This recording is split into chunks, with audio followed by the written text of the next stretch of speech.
DVC ছাড়া জলে দক্ষিণবঙ্গ ভাসছে, দুর্গতদের পাশে থাকার আশ্বাস মুখ্যমন্ত্রীর। আজকে বীরভূমে গিয়ে তিনি প্রশাসনিক বৈঠক করলেন। সেই প্রশাসনিক বৈঠকের পর বিভিন্ন দুর্গতদের পাশে থাকার আশ্বাস, মৃতদের পরিবারকে সাহায্যের ঘোষণা, এই সমস্ত কিছু মুখ্যমন্ত্রী মমতা বন্দ্যোপাধ্যায়ের। 11 লক্ষ বাড়ি ডিসেম্বরে ছাড়বো। 3 বছর কেন্দ্রীয় সরকার আমাদের আবাসের কোনো টাকা দেয়নি। তাছাড়াও 1,70,000 কোটি টাকা আমরা পাই। এছাড়াও প্রতি বছর ডিবিসি জল ছাড়ায় ম্যানমেড ফ্লাড তৈরি করা হয়। আমি ইতিমধ্যে 65,000 বাড়ি মাইনরিটি ডিপার্টমেন্ট থেকে ডেস্টিটিউট উইমেনদের করে দিচ্ছি, প্লাস আরো 1.5 লক্ষ বাড়ি যাদের বন্যায় ভেঙে গেছে তাদেরটা আমি ইনক্লুড করব। যেখান থেকেই হোক না কেন টাকা জোগাড় করে আমরা এটা করব। রেকর্ড পরিমাণ জল ছেড়েছে ডিভিসি। এর জেরে দক্ষিণবঙ্গের বিস্তীর্ণ এলাকা বানভাসী। অনেকেই ঘর ছেড়েছেন, অনেকেরই ঘর বলে আর কিছু নেই। পরিস্থিতি মোকাবিলায় আসরে প্রশাসন। মঙ্গলবার বীরভূমে প্রশাসনিক বৈঠক করেন মুখ্যমন্ত্রী মমতা বন্দ্যোপাধ্যায়। দুর্গতদের পাশে থাকার আশ্বাস দেন। জনপ্রতিনিধি থেকে আধিকারিকদের পদক্ষেপের নির্দেশ দেন মুখ্যমন্ত্রী। যেহেতু বীরভূমে অনেকগুলো জায়গায় বন্যা হয়েছিল, এখনো কাদা হয়তো শুকোয়নি, কিন্তু জলটা নেমেছে। যে যে ডিপার্টমেন্ট রিলেটেড সেই ডিপার্টমেন্টগুলোকে ইনস্ট্রাকশন দিয়ে গেলাম। বন্যায় যারা ক্ষতিগ্রস্ত হয়েছেন তাদের জিআর চলবে যতক্ষণ পর্যন্ত অবস্থা স্বাভাবিক না হচ্ছে। গ্রামীণ অঞ্চলে যে রাস্তাঘাটগুলো ভেঙে গেছে বন্যায়, আমি আমাদের এমএলএদের ইনস্ট্রাকশন দিয়েছি তাদের এমএলএ ল্যাডের টাকাটা সম্পূর্ণই গ্রামীণ রাস্তাগুলো খরচ করবে এবছরটা মার্চ পর্যন্ত। আর এমপিদের ইনস্ট্রাকশন দিয়েছি 1 কোটি টাকা স্কুল খরচ করবে স্কুলের জন্য, যেখানে স্কুলগুলো খারাপ হয়ে গেছে, আর 4 কোটি টাকা তার এলাকায় গ্রামীণ রাস্তার জন্য খরচ করবেন। বাদ বাকি আমরা পঞ্চায়েত ডিপার্টমেন্ট থেকে সার্ভে করে দেখে নেব, যতটা সম্ভব করতে পারবো।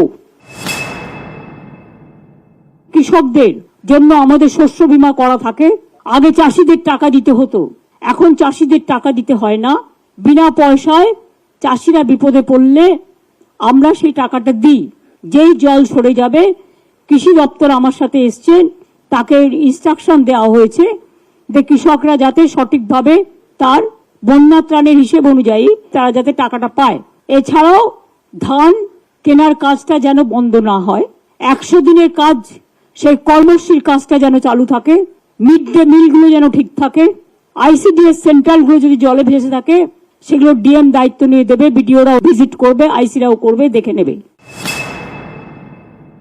আমরা 11 লক্ষ বাড়ি ডিসেম্বরে ছাড়বো। 3 বছর কেন্দ্রীয় সরকার আমাদের গ্রামীণ আবাসের কোনো টাকা দেয়নি। তাছাড়াও 1,70,000 কোটি টাকা আমরা পাই। এছাড়াও প্রতি বছর ডিবিসি জল ছাড়ায় ম্যানমেড ফ্লাড তৈরি করা হয়। কাজেই এখন বন্যায় যে বাড়িগুলো একেবারে রসাতলে গেছে, সেখানে আমার যে 11 লক্ষ লিস্ট আছে সেই লিস্টের মধ্যে বাড়িগুলো আছে কিনা দেখে নিতে বলেছি। সার্ভেটা বর্ষা মানে জাস্ট শেষ হলেই শুরু করবে। যেখান থেকেই হোক না কেন টাকা জোগাড় করে আমরা এটা করব। বন্যায় 28 জন মারা গেছেন, তাদের পরিবারকেও 2 লাখ টাকা করে দেওয়া হচ্ছে। ডিবিসি তো তৈরি হয়েছিল বন্যা থেকে মানুষকে বাঁচানোর জন্য।